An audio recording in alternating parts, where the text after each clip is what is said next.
భక్తి భాస్కర ప్రేక్షకులకు నమస్కారం, స్వాగతం.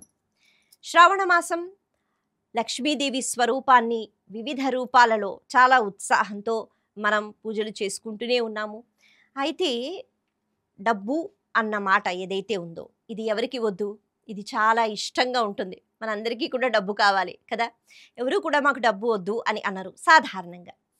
అలాగే ఈ డబ్బుకి సంబంధించి అంటే ఏ పూజ చేస్తే బాగా డబ్బులు వస్తాయి అని ఒక్కసారి ఆలోచన చేస్తే కనకధార స్తోత్రం మనకి గుర్తుకు వస్తుంది. కనకధార ఆది శంకరాచార్యులు వారు కేవలం తన 8 ఏళ్ల వయస్సులో ఒక పేద బ్రాహ్మణి ఇంటికి వెళ్ళి భవతి భిక్షాందేహి అనే భిక్ష స్వీకరించటం కోసం చేతులు చాపినప్పుడు ఆ పేద బ్రాహ్మణ స్త్రీ ఏమి ఇవ్వలేని స్థితిలో ఉన్నప్పుడు అక్కడ అమ్మవారిని వేడుకుంటూ కనకధారా స్తోత్రం అనర్గళంగా అప్పటికప్పుడు అమ్మవారిని గుర్తుకు తెచ్చుకుంటూ అమ్మవారి ధ్యానంలో వచ్చిన స్తోత్రం అది. ముందుగా ఏదో రాసి పెట్టుకున్నారన్నది కాదు. ఆ స్తోత్రం నేటికి కూడా కనకధారా స్తోత్రం అని అందరం కూడా చదువుకుంటూ ఉంటాం. మరి నిజంగానే కనకధార అలా కురుస్తుందా? ఈ స్తోత్రం ఎందుకు చదువుకోవాలి? ఇక్కడ ఈ కనకధారా స్తోత్రం మనకి ఏం నేర్పిస్తోంది? ఆ స్తోత్రాన్ని భక్తి శ్రద్ధలతో చదివితే ఎటువంటి సంపద మనకు వస్తుంది? మనం ఒక్కసారి ఈరోజు దీని గురించి మాట్లాడుకుందాం. కథ మనందరికీ తెలిసిందే. అయితే కొన్ని విషయాల గురించి ఎక్కువగా మనం తెలుసుకోవాలి. సన్యాసాశ్రమాన్ని స్వీకరించిన తర్వాత అప్పుడు ఇంకా చాలా చిన్న వయసు, 8 ఏళ్ల వయసు ఆది శంకరాచార్యులు వారికి. తను అప్పుడే సన్యాసాశ్రమాన్ని స్వీకరించారు.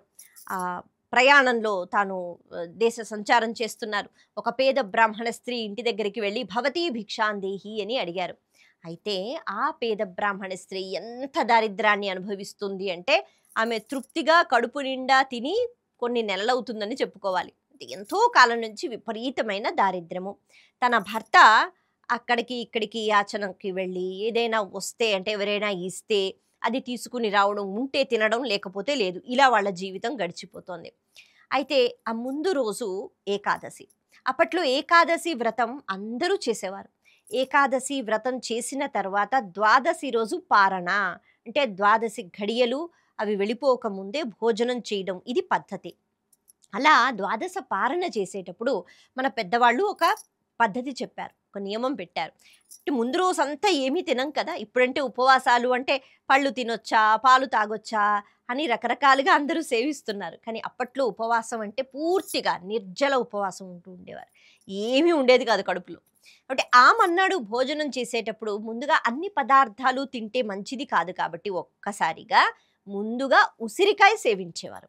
ఉసిరికాయ పచ్చడి కానీ లేకపోతే ఉసిరికాయ కానీ అది ముందుగా వెళితే ఆ తర్వాత మిగతా పదార్థాలు అన్నమో పప్పు కూర ఇవన్నీ వెళితే ఆరోగ్యానికి మంచిది అని ఈ పద్ధతి పెట్టారు.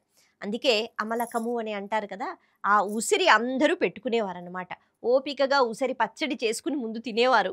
లేదు అంటే ఉసిరికాయ అయినా ముందుగా తిని ఆ తర్వాత భోజనం చేసేవారు. అందుకే ఈ పేద బ్రాహ్మణ స్త్రీ ఇంట్లో ఒక ఎండిపోయిన ఉసిరికాయ ఉందట. అది తప్పితే ఏమీ లేదు. అంటే ద్వాదశ పారణ చేసేటప్పుడు కూడా 4 రకాలు వండుకు తిందాం అన్నట్టుగా ఏమీ లేదు.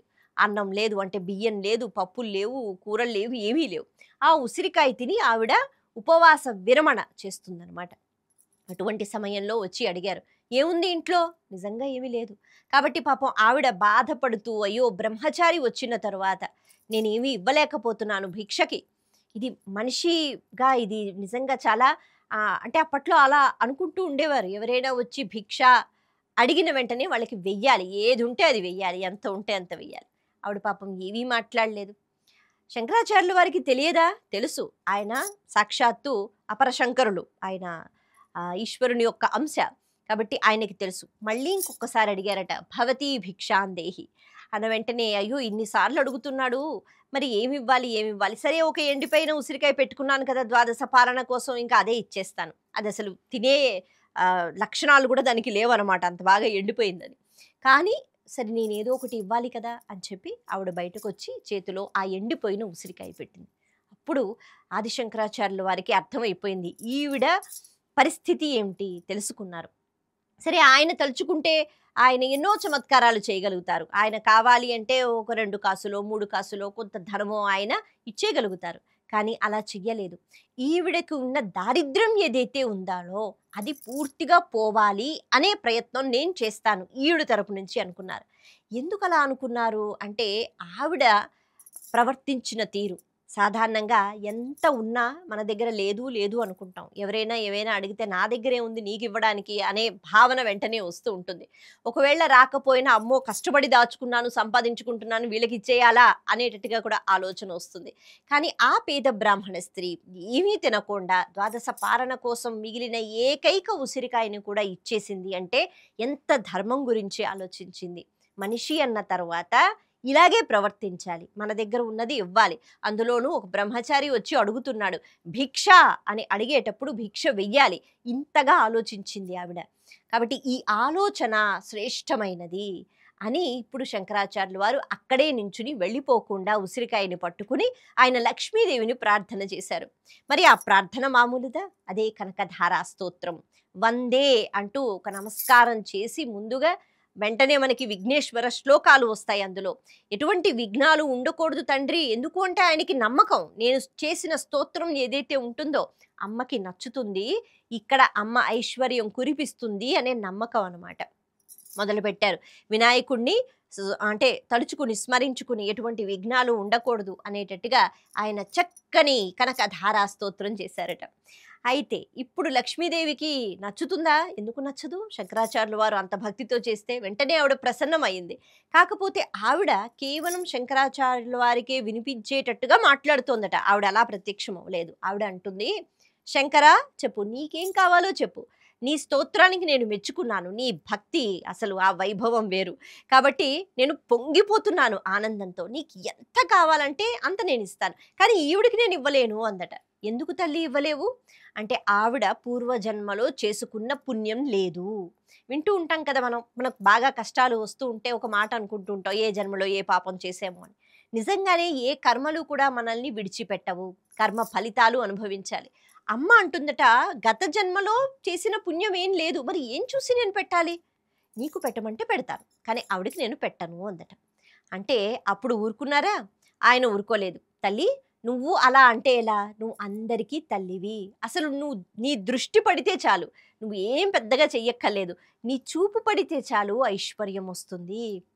అప్పుడు ఆ సమయంలో అంటే సాగర మథనం జరిగినప్పుడు నువ్వు బయటకొచ్చిన తరువాత నీ చల్లని చూపు అలా దేవతల వైపు ప్రసరింపచేశావు. ఇంకేముంది? ఆ తర్వాత అమృతం వచ్చింది. అది కేవలం దేవతలు స్వీకరించేలా నువ్వే కదా చేశావు అంటూ ఇలా ఎన్నో ఉదాహరణలు చెప్తున్నారట. చెప్తూ మరి ఇంతగా అనుగ్రహించిన నువ్వు ఎందుకు ఆలోచిస్తున్నావు తల్లి? నీకు కనిపించట్లేదా? ఏం కనిపించాలి అంటే అమ్మకి తెలియక కాదు. అమ్మ పొంగిపోతోంది. అమ్మ మురిసిపోతోంది. ఆది శంకరాచార్యులు వారు ఈ స్తోత్రం ద్వారా మనలాంటి వాళ్ళకి ఏం చెప్తున్నారో. కాబట్టి ఆవిడ వింటోంది. ఏం చెప్తాడో చూద్దామని. అందుకే శంకరులు కూడా అంటున్నారు, తల్లి నీకు కనిపించట్లేదా? ఏమీ లేకపోయినా తన ధర్మాన్ని విడిచిపెట్టకుండా అంటే గృహస్థునిగా ఉన్నప్పుడు మనకు కొన్ని ధర్మములు ఉంటాయి. మనం కొన్ని చేయవలసిన విధి విధానాలు ఉంటాయి. యజ్ఞాలు చెయ్యాలట. అంటే ఇవాళ రేపు ప్రతి ఒక్కరం కూడా యజ్ఞాలు చేయటం లేదు. కానీ కొన్ని కర్మలు ఉంటాయి. కొన్ని కర్తవ్యాలు ఉంటాయి. గృహస్థునిగా అవన్నీ మనం పూర్తిగా వాటిని చెయ్యాలి. కానీ ఎంతమంది చేస్తున్నాము? అంటే ఒక ప్రశ్నే.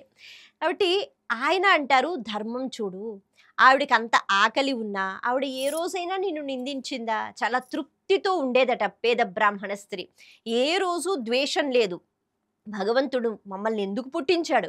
ఇంత దారిద్రమా? తినడానికి ఏమీ లేదు అనే కోపం లేదు. ఎప్పుడూ కూడా దైవారాధనలో భార్యాభర్తలు ఉంటూ ఉండేవారు. ఎప్పుడూ లేదు అని అనుకునేవారు కాదట. లేదు కదా అని బాధపడేవారు కాదట. ఇవన్నీ చెప్తున్నారు శంకరాచార్యులు వారు. ఎందుకు చెప్తున్నారు? అమ్మకి తెలియక కాదు. అమ్మ చూస్తూనే ఉంటారు మనలాంటి వాళ్ళ కోసం. కాబట్టి ఆ పేద బ్రాహ్మణ స్త్రీ పరిస్థితి సరే ఎప్పుడో ప్రారబ్ధం ఏదో ఉండిపోయింది గత జన్మలో.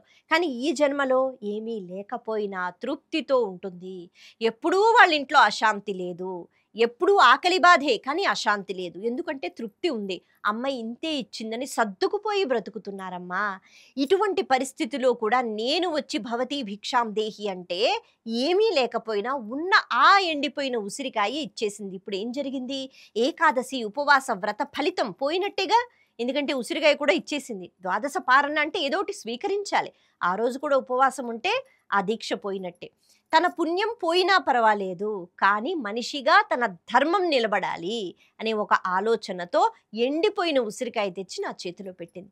ఇది చాలదా అమ్మా? ఇది నీకు కనిపించదా? కాబట్టి ఇది చూడు, గత జన్మలో ఏముంది, నువ్వు చూస్తే, నువ్వు అనుగ్రహిస్తే ప్రారబ్ధం మొత్తం తీసేస్తావు. అది నువ్వు తీసేయి. కానీ ఇప్పుడేం చేసిందో చూడు. ఎప్పుడైనా ఏడ్చిందా? ఎప్పుడైనా ఓర్పు లేకుండా ప్రవర్తించిందా? ఎప్పుడైనా నిన్ను నిందించిందా? నిన్నేమైనా కోరికలు కోరిందా? లేదు. ఇప్పుడు కూడా నేను కోరుతున్నాను తల్లి, ఆమె కాదు అని చెప్తారట. అమ్మ మురిసిపోయి కనక వర్షం కురిపిస్తుంది. అంటే బంగారు ఉసిరికాయలు కురిసాయి. నేటికి మనం అక్కడ ఆ రాష్ట్రానికి వెళ్ళి ఆ ఇల్లుని మనం చూడవచ్చు. అయితే ఈ కనకధార స్తోత్రానికి ఎంత వైభవం ఉంటుంది అంటే, ఈ స్తోత్రాన్ని చదువుకోవడం వల్ల మన ఇంట్లో కూడా అలా బంగారు ఉసిరికాయలు కురుస్తాయా అన్నది కాదు. ఈ స్తోత్రం చదువుకోవడం వల్ల తృప్తిగా ఉండడం అలవాటు చేసుకుంటాం. ఎప్పుడూ లేదు లేదు అని ఏడవకుండా ఉండడం అలవాటు చేసుకోండి శంకరాచార్యులు వారు చెప్తున్నారు. అమ్మ ఎప్పుడు అనుగ్రహిస్తారు, లక్ష్మీదేవి ఎప్పుడు కనికరిస్తుంది అంటే, నువ్వు ధర్మాన్ని తప్పనప్పుడు. నువ్వు ఎప్పుడైతే ధర్మాన్ని తప్పుతావో అమ్మ ఎప్పుడు నీ వైపు దృష్టి పెట్టదు. అంతే, అదంతే. కాబట్టి ఇవన్నీ ఈ కనకధార స్తోత్రం మనకి నేర్పిస్తున్నాయి. స్తోత్రం పట్టుకుని అన్నిసార్లు చదివేస్తే లక్ష్మీదేవి వస్తుంది, బంగారం నిండిపోతుంది అనే భావన నుంచి మనం బయటికి రావాలి. కథలో చాలా జాగ్రత్తగా మనం, అంటే కథ కాదు నిజంగా జరిగిన విషయం, జాగ్రత్తగా ఈ అంశాలను పరిశీలన చేస్తే శంకరాచార్యులు వారు ఇదే చెప్తున్నారు. ఓర్పుతో ఉండండి, సహనంతో ఉండండి, అలాగే ధర్మాన్ని మాత్రం విడిచిపెట్టద్దు ఎలాంటి పరిస్థితుల్లోనైనా. అలా ఎవరైతే ధర్మం విడిచిపెట్టారో వాళ్ళ ఇంట్లో నిజంగా కనకధార, అంటే అలా వచ్చి డబ్బు వెళ్ళిపోవడం కాదు, ఎప్పుడూ లక్ష్మీదేవి ధార అంటే నిత్యం అలాగొస్తూనే ఉండటం అనమాట. ఇది ఉంటుంది. దానికి మనం ఏం చెయ్యాలి? కేవలం స్తోత్రం చదివితే చాలు, ధర్మాచరణ చెయ్యాలి. ఆ ధర్మాచరణ మీరు కూడా చెయ్యండి పేద బ్రాహ్మణ స్త్రీలాగా. అప్పుడు ప్రారబ్ధం కూడా అమ్మ తీసేస్తుంది, మంచి లక్షణాలు కూడా అమ్మ ఇస్తుంది అని శంకరాచార్యులు వారు మన కోసం అందించిన కనకధార స్తోత్రం. కాబట్టి ఇక నుంచైనా ఆ స్తోత్రాన్ని చదువుకుంటున్నప్పుడు మనమందరం ఈ విషయాలు గుర్తుపెట్టుకుని అప్పుడు చదువుకున్నట్లయితే లక్ష్మీదేవి మనతోనే ఉంటుంది. నమస్తే.